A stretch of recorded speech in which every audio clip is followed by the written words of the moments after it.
Hey guys, welcome back to another. You doing another DCAU movie review? You know I'm going over a Damien's Character animated universe movie. That's not quite what it stands for. You bet your ass that's what that fucking means. Today we're going to be looking at the introduction of Raven as a character to the DCAU and the next step of Damien's character development. See, what's funny about that is that she's introduced to the Damien's Character animated universe, so it still all has to do with the fucker boy. What he means by that is we're doing Justice League versus the Teen Titans. The film begins as we see the Justice League fighting against a random selection of villains that they call the Legion of Doom, but is very clearly not the Legion of Doom. Our heroes are winning, so the Weather Wizard starts running away like a little bitch. Oopsie daisy, he walks right into the main plot, both figuratively and literally, as he steps on the shadow demon that possesses him soon after. Where'd the shadow demon come from? I don't know where. I put my drink in front of the camera, so we had to restart. Anyway, you can start. But the bitch blunder boy wonder, Damian Wayne, doesn't want to help, but does want to help. But fuck Bat Dad's orders, though.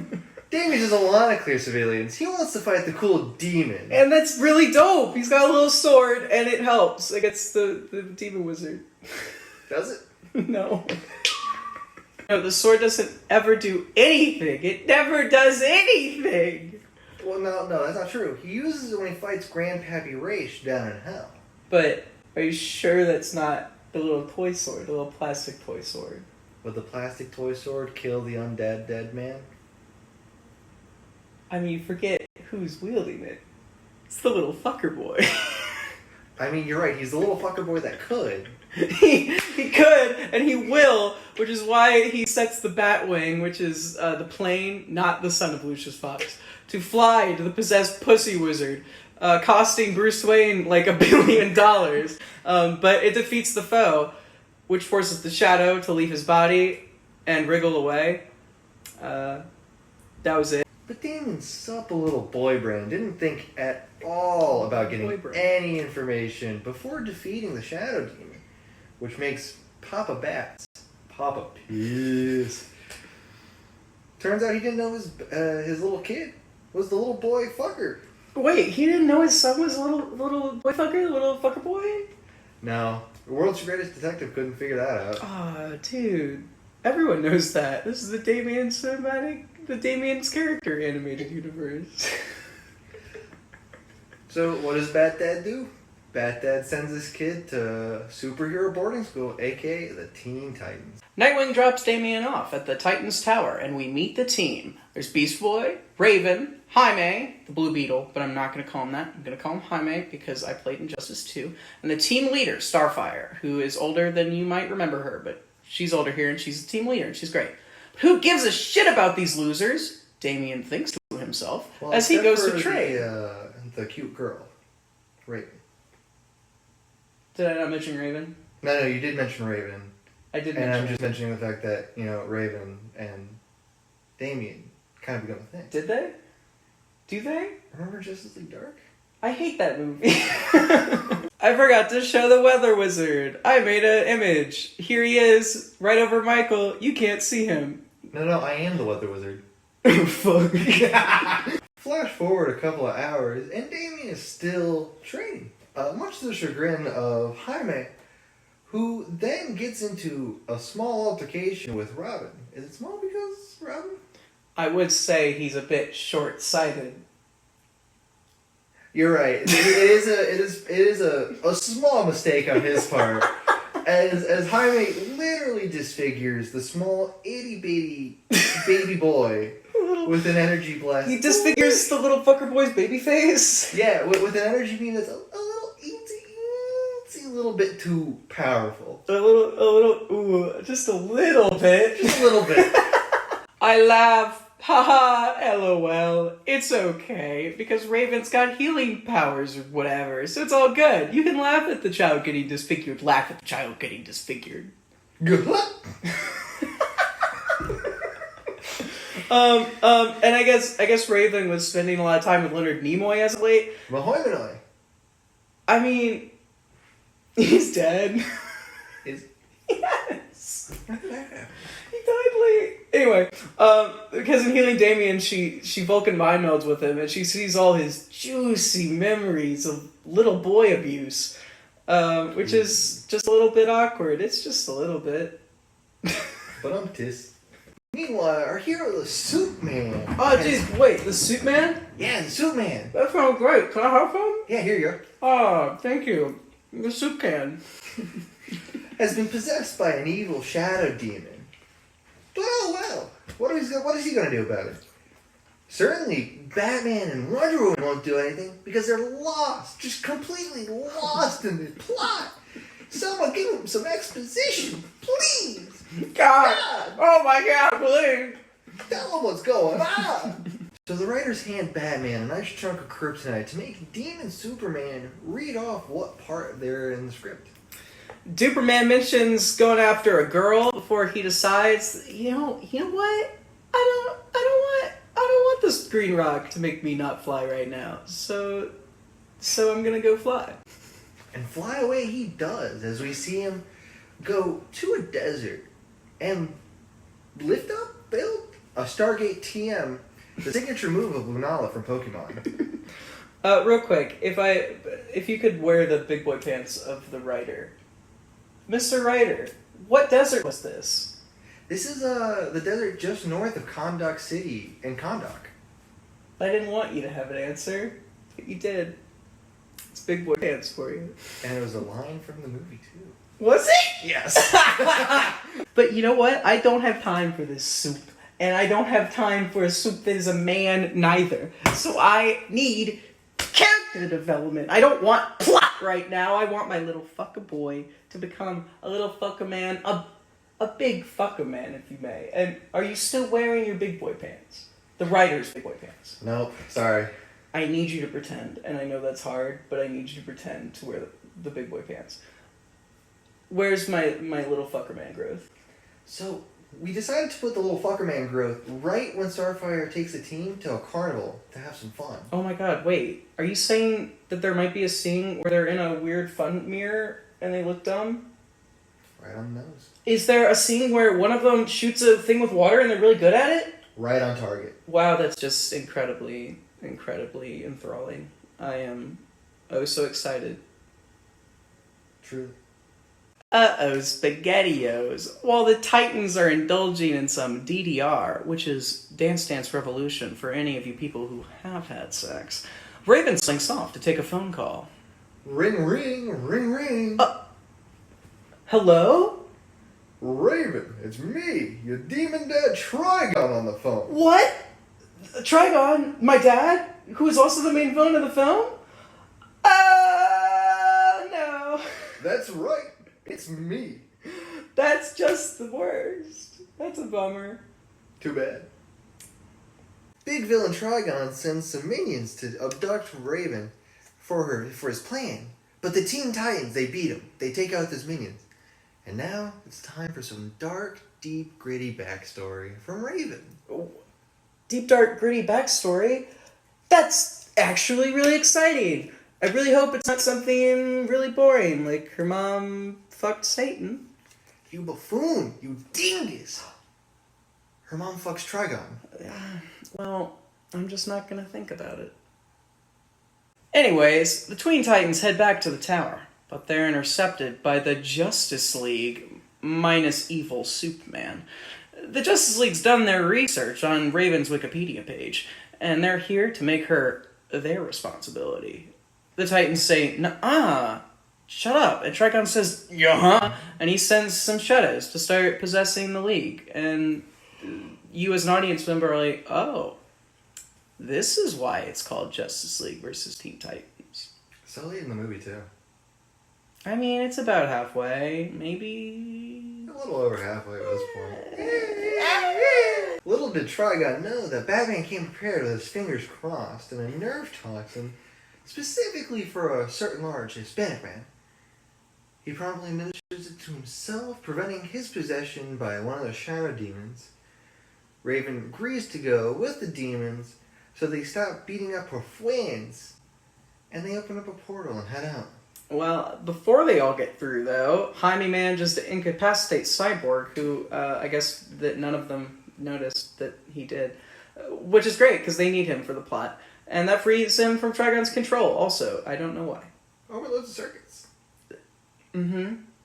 Where's No. Damien? He's coming up. He's right here. He's the next scene. Oh. Oh.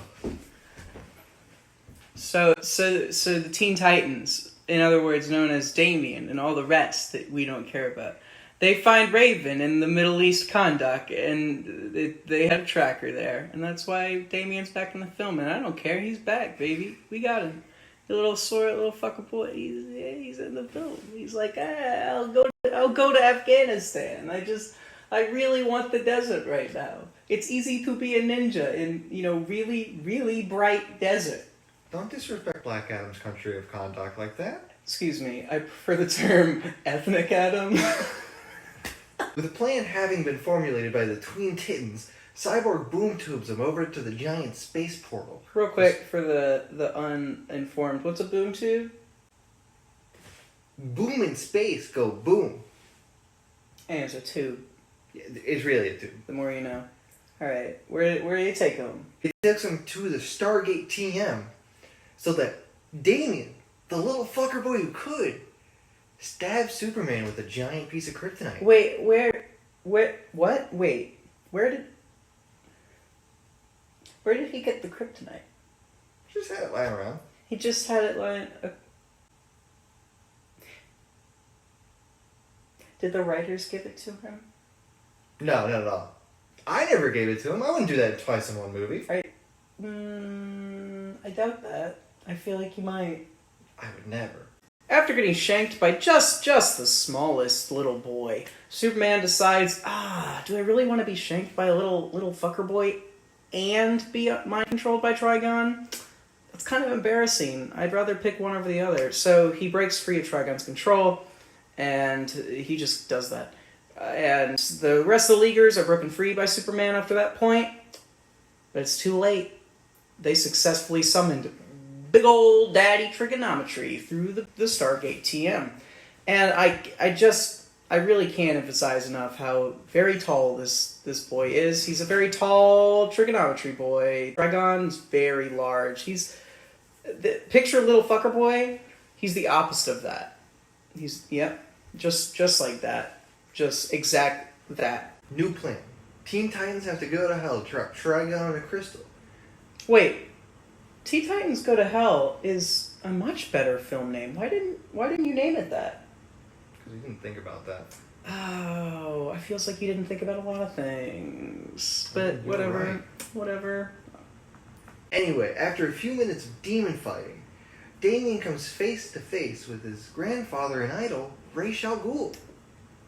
This is very important character development. I'm not sure how much I brought it up in the past, but Ra's al Ghul is like the ninja dad. He's the coolest guy who loves killing and is also actually fully insane. But Damien having to fight this guy, the biggest thing his character has ever faced. Now, I haven't watched this film in a little bit, but Michael here has watched it much more recently, so I could let you cover most of the end of this film. Because guess what?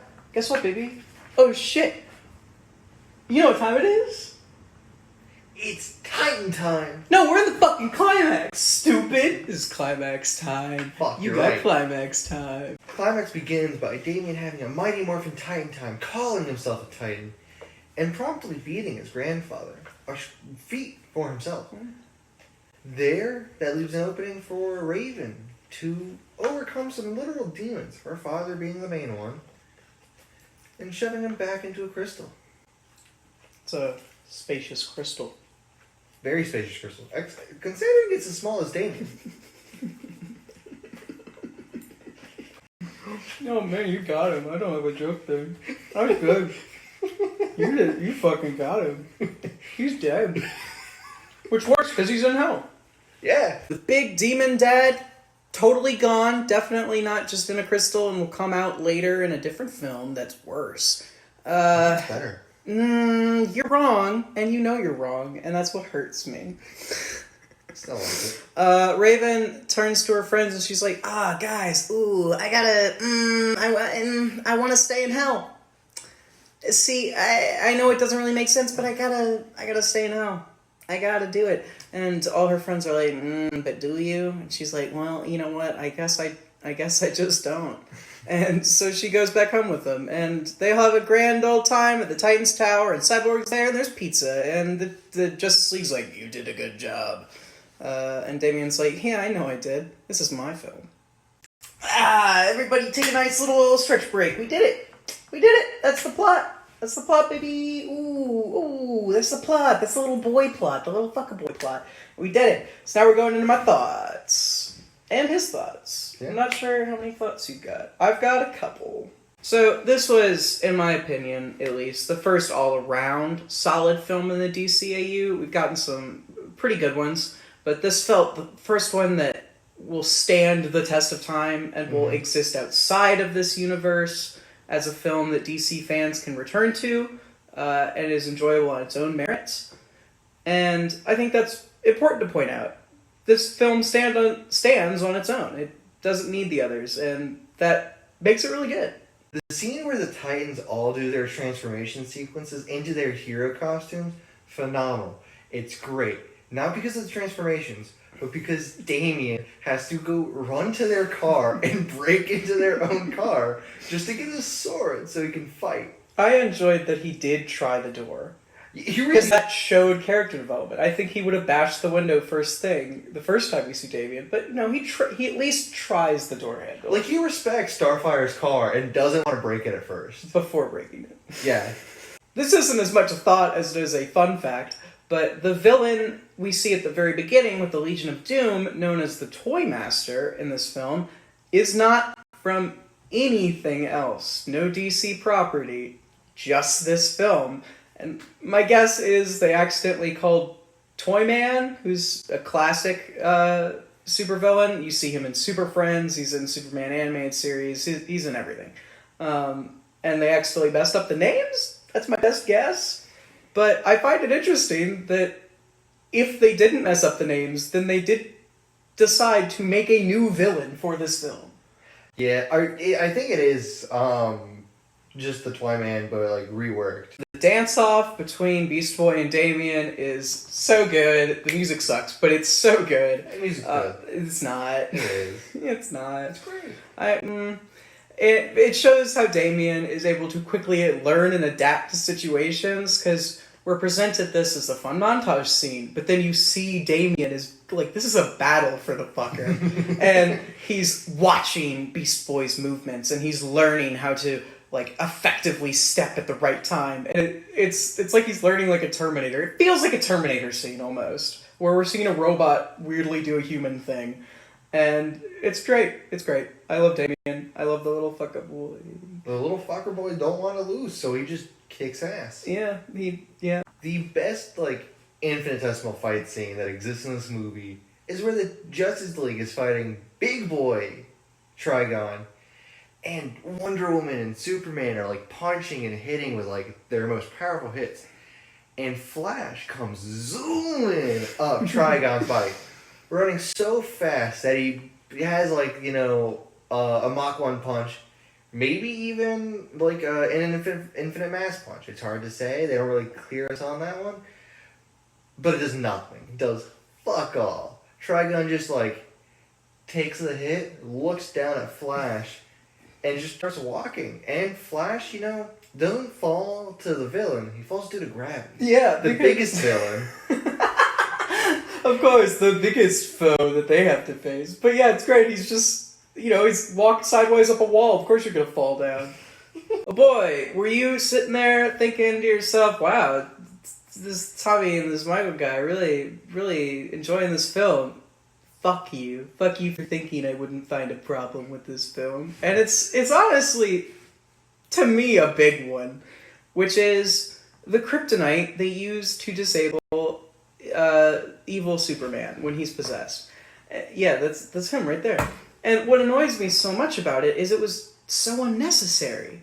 Kryptonite is even part of literature now. It's part of like cultural canon. Everyone knows what someone's kryptonite is, and it's supposed to be fully effective. So seeing it not work, or the villain or the hero, in this case Superman, just deciding I'm just not gonna have it work right now, is so infuriating. And what makes it worse is the solution is just staring you right in the face, which is the way we get is Batman uses kryptonite to disable Superman once he's knocked down by Wonder Woman.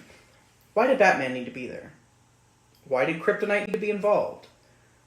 Why does kryptonite make you deliver exposition? The solution to all of this is Wonder Woman literally has a whip that makes you deliver exposition. It's the exposition whip. It glows with exposition power.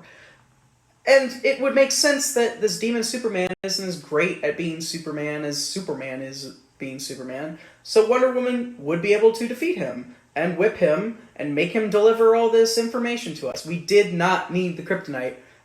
And I hate it. I hate when kryptonite's ineffective, and I hate that they chose it poorly here. But Tommy, you're wrong about one thing. What am I One wrong? thing. What am I wrong about? It's not the whip of exposition. It's the expositional lasso. The lasso of exposition. But you're right. It is. It is. Wonder Woman should have used the lasso of exposition. As I said before, this is the first really solid film in the DCAU. Every character really feels with a great motivation, for the most part. Voice acting delivery is great. Plot's good. Villain's good. Just good. It's all around good. And for that reason, I'm gonna give it a 4 out of 5. Yeah, let's combine. Powers combine. A 4 out of 5. There it is. So anyways, that's it.